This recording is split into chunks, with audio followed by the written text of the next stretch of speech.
Hey to all my buyers and sellers out there.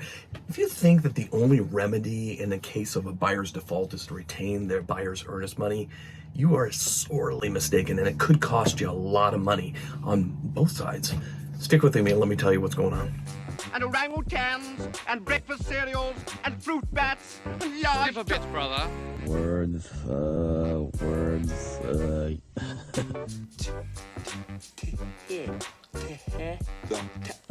Da? Yeah.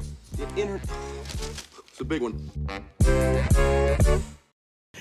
Hey everybody, Mike Evans of Blue Root Properties, work with eXp Realty, and welcome to another weekly edition of our Contract Corner, where we like to discuss things that are contained within the contract, which oftentimes could get overlooked and potentially become an issue for you during the buying and selling process. So today's topic, we're going to discuss specific term number 8, which is default, and buyer's default more specifically. In order to kind of understand a little bit more, we're going to go into Form 21, which are residential purchase and sale agreement. Again, typically the first form that you will come to as a buyer or a seller when you're making an offer. You got buyer and seller's information, property legal description, and then down here on section 8, you have a default. It's only one line. There's only two options. The buyer is going to elect one or the other, and most times they're going to elect forfeiture of earnest money. It doesn't mean that they can't select the other, but let's say they did select forfeiture of earnest money. Does that mean that the seller is entitled to all the earnest money should the buyer default?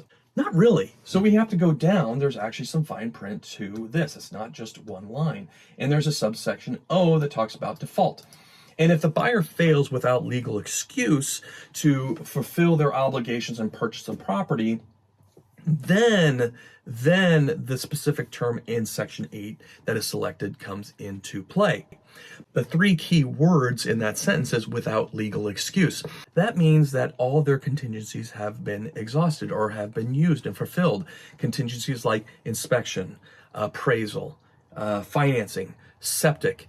If any of those actually quote unquote fail or is not acceptable legally by the buyer can actually back out and continue to retain their earnest money under this subsection. However, if the buyer does fully default, then the forfeiture of earnest money does kick in, but it is not all the earnest money. Check it out. So forfeiture of earnest money in this subsection, it says that the forfeiture of earnest money cannot exceed 5% of the sale price. So if a buyer puts in an offer of $500,000 for a home and puts in $50,000 for earnest money, the seller may be so enamored with that number of potentially being able to garner $50,000 in the event that the seller walks away from the deal that they may accept that because they think they're going to be able to get $50,000. Well, on the contrary, they're only going to get $25,000 because 5% of $500,000 is only $25,000.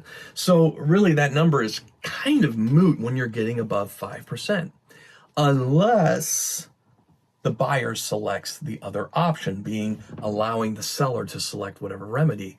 Because in this I subsection here, if the seller's election of remedies is selected, then the seller can actually keep the earnest money as liquidated damages. And it doesn't limit in this subsection how much the seller can actually keep. So they're not limited, according to this, by 5%. Now, attorneys may see it differently. However, as we're reading it here, and as I advise my clients, they could actually keep all $50,000 if it was offered. The other options for the seller is they can bring suit to help pay for any damages that may occur. And the third option is they can bring suit for specific performance, forcing the buyer to purchase the home and collect any potential damages that may have existed as a result of their default. Well, I hope this, as always, is of value to you, this short little tidbit, and also reinforces my goal of ensuring that you read these contracts before you sign anything.